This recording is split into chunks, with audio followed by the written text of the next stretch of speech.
I was born June 19th, 1949, Okay. and I was born in Boston, but I was raised in Atlanta from the age of 5 to 17, 18. Okay. And at that time, it was moving from people being beatniks to being hippies, and rock and roll was coming out, and the Beatles were on Ed Sullivan, and the Rolling Stones, and we were dropping a lot of acid, and hitchhiking to different pop festivals, and I saw Jimi Hendrix twice, and I saw Janis Joplin twice. That's right. And so if nothing else ever happened in my life, I'm good. And unfortunately, during that time, it was Vietnam, and people were getting drafted, and it was confusing because people were getting drafted. They didn't want to go. And it wasn't our war. We didn't need to be there. Or we did. We didn't know because it was too confusing. But people having to go who didn't want to go and then not coming back was pretty sad.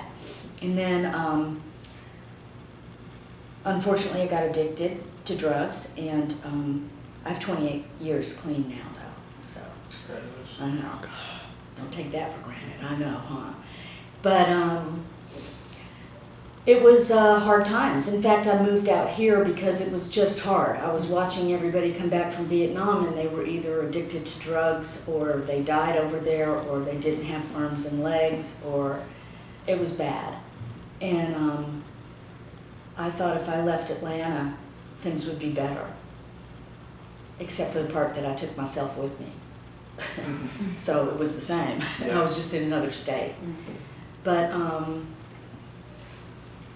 you know, it was I was protesting against the war, but my friends were fighting in the war, and sometimes if they did come back and they were strung out, then they died or OD'd when they came back.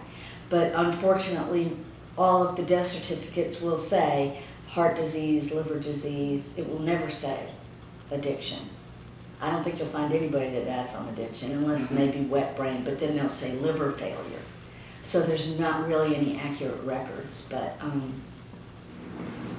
I feel like the intersect of drugs and the war is quite an interesting topic to explore. I mean, obviously, like, drugs were rampant in the military at that time. Were people going into the war sober and coming out vastly addicted? Yes. That's absolutely what happened. Mm-hmm. We were just all in high school. Yeah. And you know, you drink, you go to parties, you get sick, you do embarrassing things, and then you go, whoa. But nobody came home right. Nobody came home unaffected. Mm-hmm. And the saddest thing for me was that one time my dad asked me to pick someone up at the airport who was going to be in a parade that my parents and everybody were going to do, and he lost his arms and legs in the war. And my parents wanted me to pick him up at the airport, and I was supposed to be at a protest, and I couldn't do it. That's messed up. That's bad. I couldn't do it because I was going to have to drive through the very protest to get back to our home. And here I'm going to be with a guy who was in Vietnam, who lost his limbs, going through a protest that I'm supposed to be at. And it affected me. I hated that. He stayed at our house, and we did not want war. So we marched, and we demonstrated, and we got tear gassed. Because then, I don't know what they have now, but then they had canisters, like a Coke can, and they toss it at us. Because I just remember one time this kid, we called him Little Billy, and he came running in front of us and picked it back up and burned his hands and threw it back at the police.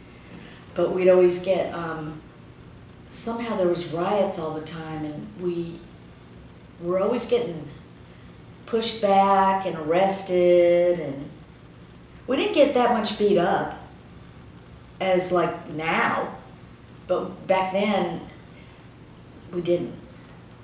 Mhm. Maybe some people did, but we didn't. The people that I hung out with, we did not. So, Did you have experiences with any veterans that came back that then kind of joined the anti-war movement? Or yes, yes, Interesting. I did. And a lot of them did that. Uh-huh. But not a lot. I would say 30% said, yeah, I'm with you. We should not be there. We And need-" join the protests and all that? Yes, yes. One time we gave a cop acid. Did you loved take it. Yeah, he loved it. We were carrying him around on our shoulders, and the Grateful Dead was playing for free in the park. It was great. Oh my god. I know. That's... You know, who knew? Who knew I should have a camera? Yeah. I mean, really, Seriously, that would go viral on YouTube these days. big time. Yeah. But we didn't know what we were in, so we didn't know that we needed, to take pictures. Was that out in California? Or? No, that was in Atlanta, In Atlanta? at Wow. Piedmont Park. Wow. Grateful Dead. Mm-hmm. Wow. So you mentioned that about 30% you would say joined the anti-war movement. What did the other 70% end up doing afterwards? Being traumatized, bitter, addicted, or alcohol.